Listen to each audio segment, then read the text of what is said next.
আপনারা জানেন যে আমি অনেক টক শোতে আমি অনেক মন্ত্রীদের সঙ্গে আমি এই কথাগুলো নিয়ে আমি অনেক ঝগড়া করেছি, অনেক কথা বলেছি যেগুলো আপনারা অনেক পছন্দ করতেন। আবারও সেই কথা বলছি এই কারণের জন্য যে এখন এটি আরও বেশি প্রয়োজন, কারণ এত কিছুর পরেও এখনও আসলে সেইভাবে দেশপ্রেম দেখতে পাচ্ছি না। আমাদের আগের যারা ছিল তারা কিন্তু কথায় কথা একটা বলতো মুক্তিযুদ্ধের আদর্শে দেশপ্রেম, তারাই মানে তাদের মধ্যেই এই জিনিসগুলো আছে। তো আমি কিন্তু তাদেরকে বলতাম একটা কথা, যে দেশপ্রেম এটা কিন্তু বলার জিনিস না, শুধু এটা প্রমাণের জিনিস। প্রমাণ করে দেখাতে হয়, এবং কিভাবে প্রমাণ করে দেখাতে হয় এটা প্রত্যেকেই প্রমাণ করতে পারে যে তার মধ্যে দেশপ্রেম আছে কিনা। সেটি হলো, যে যে জায়গায় থাকুক না কেন, যে পজিশনেই থাকুক না কেন, সে সরকারি চাকরি করুক, মন্ত্রী হোক, মিনিস্টার হোক, কিংবা একজন রিক্সা চালক হোক, প্রত্যেকেই কিন্তু প্রমাণ করতে পারে যে তার মধ্যে দেশপ্রেম আছে এবং দেশপ্রেম নাই। সেটা আমরা বুঝতে পারি তার কর্মে। কর্মের মাধ্যমে দেশপ্রেম আসলে বোঝানো যায়। যদি একজন সরকারি কর্মকর্তার যারা আছেন তাদের দেশপ্রেম বোঝানোর জন্য যেটা প্রয়োজন সেটি হলো গিয়ে তার যে দায়িত্ব, সেই জায়গায় যে জায়গায় উনি কাজ করছেন সেই কাজের জায়গায় তার যে দায়িত্ব, মানুষের প্রতি যে কর্তব্য, দেশের প্রতি যে কর্তব্য, সেইটি যদি সঠিকভাবে পালন করেন, তাহলে সেনা সে তার মুখ দিয়ে যদি বলে যে হ্যাঁ আমি দেশকে ভালোবাসি, তাহলে সেনা সেটা প্রমাণিত। কিন্তু আমরা কি সেটি দেখেছি? আমরা আমরা কি সেই প্রমাণ পেয়েছি তাদের কাছ থেকে? ঠিক তেমনি ভাবে শুধু সরকারি কর্মকর্তা না, প্রতিটা জায়গায় একজন রিক্সাওয়ালা, কথা যেটা বললাম যে একজন রিক্সাওয়ালা প্রমাণ করতে পারে, তো সেই রিক্সাওয়ালাও কিন্তু তার রিক্সা চালানোর মধ্যে সে সেখানেও কিন্তু দেশপ্রেমের বিষয়টা কিন্তু আনতে পারে। কিন্তু সেও যদি শুধু তার নিজের সুবিধার কথা যদি বলে, তাহলে তার দেশপ্রেমের কথা বলবে না। দেশপ্রেম মানে দেশের মানুষ এবং দেশ, তার স্বার্থটা আগে দেখতে হয়। সেটা দেখে যে চলে, তার মধ্যে আমি বলি, আমি আমি মনে করি যে তার মধ্যে দেশপ্রেম আছে। আমি শুধু আমারটা ভাববো, আমার ফ্যামিলির কথা ভাববো, তাহলে তো আমার জন্য প্রেম, আমার ফ্যামিলির জন্য প্রেম, তাহলে তো দেশের জন্য হলো না। আমি যে কাজটা করব আমার সবসময় আমাকে চিন্তা করতে হবে যে আমার এই কাজটার জন্য কারো কোনো ক্ষতি হচ্ছে কিনা, কারো কোনো অসুবিধা হচ্ছে কিনা। তো সেইটি যদি আমরা না দেখি, আর খালি মুখে মুখে বলি যে দেশপ্রেম, দেশপ্রেম, মুক্তিযুদ্ধের চেতনা, এই নানান কিছু নানান গপ্প দিয়ে, এবং এগুলো দিয়ে আসলে মানুষকে শোষণ করার জন্য, মানুষকে বোকা বানানোর জন্য এই শব্দগুলোকে আসলে ব্যবহার করে। আজকে দেশপ্রেম কিন্তু এই যে নতুনভাবে কিন্তু আমাদের যে কিছু মানে শহীদ যারা হয়েছে, যারা মৃত্যুবরণ করেছে, তারা নির্ভয়ে কিন্তু গুলির সামনে দাঁড়িয়েছে। কেন দাঁড়িয়েছে? নির্ভয়ে যে গুলির সামনে দাঁড়িয়েছিল, তারা কি মনে করে না যে তাদের গুলি করলে মরে যাবে?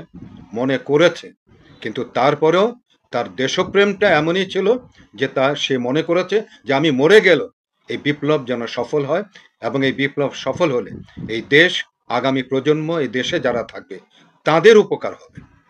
এইটা তো হলো দেশপ্রেম। আমি কিন্তু আগে আরো একটা কথা বলতাম, আমি সেই কথাটা বলতাম কিন্তু এরকম পরিস্থিতি হবে আমি জানতাম না।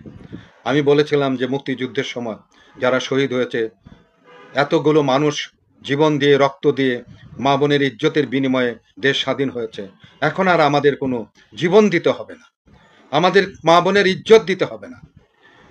কিন্তু সেটি আসলে সময়ের পরিবর্তনে, সময়ের সাথে সাথে সেটা যে এই অবস্থায় এসে দাঁড়াবে, এই যে অপশাসন থেকে, এই রাষ্ট্রের এই কলঙ্ক থেকে, এবং এই যে দুর্নীতি থেকে মুক্ত করার জন্য আবারও যে এরকম ভাবে জীবন দিতে হবে, এটা আসলে আমি বুঝতে পারিনি। কিন্তু আবার কিন্তু জীবন দিয়ে কিন্তু আবার আরেকটা দেশপ্রেমের জায়গায় কিন্তু নিয়ে আসছে।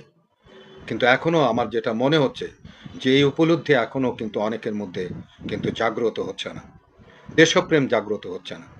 কারণ দেশপ্রেম যদি জাগ্রত হতো, এই যে আপনারা দেখেছেন যে এখনো পর্যন্ত ঘুষ, দুর্নীতি, চাঁদাবাজি, দখলবাজি এগুলো তো বন্ধ হয়নি। তো যদি এগুলো ঠিকই থাকে, আগের মতোই যদি থাকে, তাহলে এদের মধ্যে কি দেশপ্রেম কি জাগ্রত হয়েছে তাদের মধ্যে? তারা কি বুঝতে পেরেছে দেশ সম্পর্কে, দেশের মানুষ সম্পর্কে, দেশ এবং দেশের মানুষ কি চায়, দেশ এবং দেশের মানুষের জন্য কি উপকারী? তারা কিন্তু এখনো কিন্তু বুঝতে পারছে না।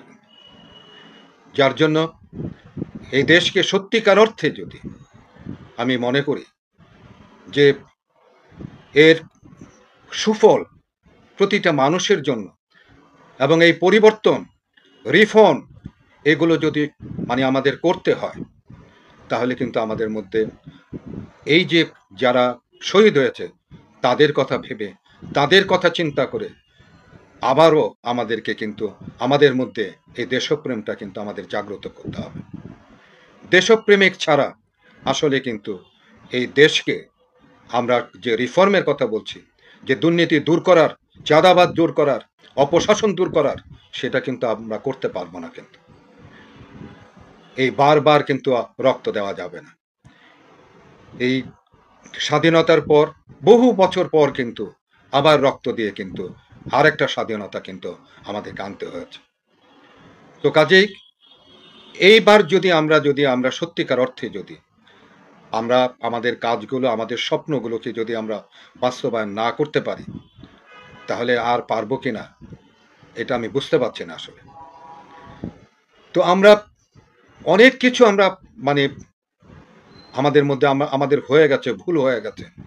আসুন আমরা সকলে আমরা দেশপ্রেমে উদ্বুদ্ধ হই এবং এই দেশটাকে, যে সুযোগটা আমাদের সামনে এসেছে, আমরা সেটাকে কাজে লাগাই। নিজের স্বার্থ, নিজের দলের স্বার্থ এগুলো আমরা অন্তত দেশের জন্য, দেশের মানুষের জন্য আমরা এগুলো পরিবর্তন করি। কারণ এই পরিবর্তন যদি না হয়, তাহলে এই যে আমাদের যে রিফর্মের কথা যেটা বলছি, আমার যদি পরিবর্তন না হয়, আমাদের মধ্যে যদি পরিবর্তন না হয়, আমাদের মধ্যে যদি দেশপ্রেম না আসে, তাহলে কোনো লাভ হবে না। যেই লাউ সেই কদুই থাকবে।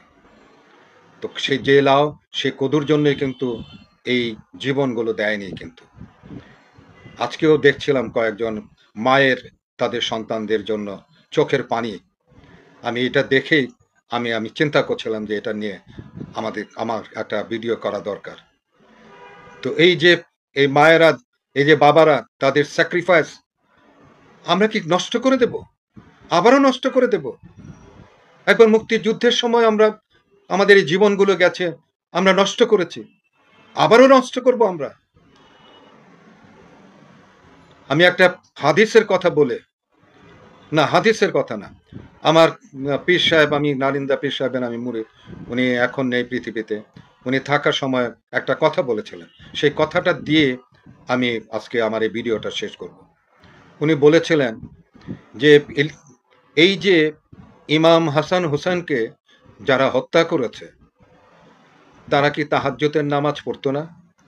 তারা কি রোজা রাখতো না? তারা কি নফল রোজা করতো না? তারা কিন্তু সবই করতো। তারা কিন্তু আল্লাহর এই সমস্ত ইবাদতগুলো কিন্তু তারা ঠিকই করত। কিন্তু উনি বললেন যে তাদের মধ্যে একটা জিনিসের অভাব ছিল।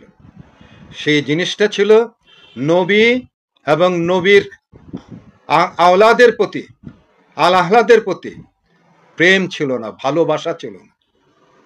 যে কারণের জন্য, ওই প্রেম ছিল না বলে তারা কিন্তু ইমাম হাসান হোসেনকে তারা শহীদ করতে পেরেছিল। তো আপনি যত কিছুই করেন না কেন, প্রেম যদি না থাকে, দেশের প্রতি যদি ভালোবাসা না থাকে, দেশের প্রতি যদি মানুষের প্রতি, দেশের মানুষের প্রতি যদি সহানুভূতিশীল আপনি না হন, আপনি যদি ভালো না বাসেন, আপনি যদি মনে না করেন যে তারাও এই দেশের মানুষ, তারও সঠিক অধিকার এই দেশে আছে, সেটি যদি আমরা যদি না ভাবি, আমরা যদি বৈষম্য নিজেদের মধ্যে রাখি যে আমি নেতা, আমিই খাবো, তাহলে তো আর বৈষম্য বিরোধী এ আন্দোলন করে কি লাভ? আমি আশা করব আমাদের সকলের মধ্যে পরিবর্তন আসুক, দেশপ্রেম আসুক। ওই যেটি আমার হুজুর বলেছিলেন যে নবীর প্রতি সেই ভালোবাসা, প্রেম যদি থাকতো, তাহলে তার নাতিদেরকে এরকমভাবে মারতো না। তা আমরাও যদি আমাদের দেশের প্রতি যদি, দেশের মানুষের প্রতি যদি প্রেম থাকে, তাহলে সত্যিকার অর্থে আমরা এই দেশটাকে আমরা সেইভাবে করতে পারবো। আমাদের এই পরিবর্তন আমরা ঠিকই আনতে পারবো। আদারওয়াইজ আমরা কিন্তু পারবো না। সৃষ্টিকর্তা, আপনার কাছে আকুল আবেদন করছি, আমাদের যা ভুল ত্রুটি আমাদের মাফ করে দেন, ক্ষমা করে দেন। আমাদেরকে প্রজ্ঞা দান করুন, আমাদেরকে সঠিক বুঝ দান করুন, আমাদেরকে দেশপ্রেম উদ্বুদ্ধ করার জন্য আপনার সাহায্য আমাদেরকে দান করুন, যেন আমরা সত্যিকার অর্থে আমরা প্রতিটি মানুষ আমাদের দেশপ্রেমে যেন উদ্বুদ্ধ হতে পারি। কারণ দেশ যে কি জিনিস সেটা কিন্তু আমি যখন ফিলিস্তিনের দিকে তাকাই, তখন আমি বুঝি যে দেশের জন্য তারা, এই যে মানুষগুলো কখনো এই জায়গায় যাচ্ছে জীবন নিয়ে, জীবন বাঁচানোর জন্য, আবার ওখান থেকে আবার অন্য জায়গায় যাচ্ছে, আবার অন্য জায়গায় যাচ্ছে, এই যে ছুটোছুটি করছে, তার এই দেশের মধ্যে তার শান্তি না থাকার জন্য, দেশে শান্তি না থাকার জন্য কোনো মানুষেরই সেখানে শান্তি নাই। তা আমাদের এই অবস্থা যেন সেরকম না হয়, আমরা যেন দেশপ্রেমে উদ্বুদ্ধ হয়ে আমাদেরকে এই দেশটাকে যেন আমরা সত্যিকার অর্থে যেন আমরা সকলের জন্য একটা নিরাপদ বাসস্থান আমরা যেন করতে পারি। আল্লাহ, আপনি আমাদের সাহায্য করুন, আমাদের ভুল ত্রুটিকে আমাদেরকে মাফ করে দিন। আপনারা সকলে ভালো থাকুন। আল্লাহ হাফেজ।